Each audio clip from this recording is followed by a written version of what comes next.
Salam Media Sriwijaya. Insiden runtuhnya bangunan gedung sekolah Yayasan Ulil Albab di Jalan Sematang Lorong Lumban Meranti Kelurahan Sako Kecamatan Sako Palembang mengundang kekhawatiran Wakil Wali Kota Palembang Fitriyanti Agustinda. Selasa tanggal 5 Juli tahun 2022 Fitri langsung mendatangi lokasi. Dari hasil kunjungan tersebut meminta tidak ada lagi insiden yang serupa kembali terjadi.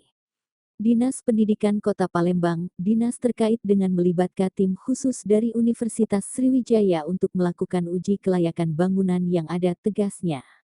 Fitri mengungkapkan ada 200 bangunan SD dan 60 untuk SMP, yang menjadi tanggung jawab pemerintah kota Pemkot Palembang.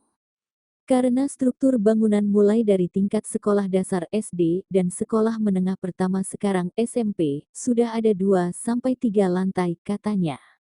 Meski mendatangi lokasi bangunan yang runtuh tersebut, Fitri belum bisa memberikan secara rinci penyebab bangunan runtuh itu lantaran masih dalam penyelidikan kepolisian. Ya, tentunya musibah ini terjadi di saat kondisi belajar mengajar masih libur sekolah, namun kita ketahui bangunan yang roboh tersebut adalah tempat tinggal pribadi milik pengelola yayasan, ungkapnya.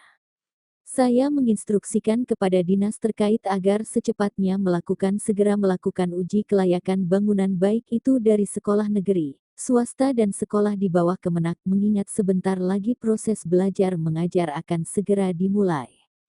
Kita menginginkan semua berjalan dengan baik dan aman ketika semua mulai memasuki proses belajar mengajar, tegasnya lagi.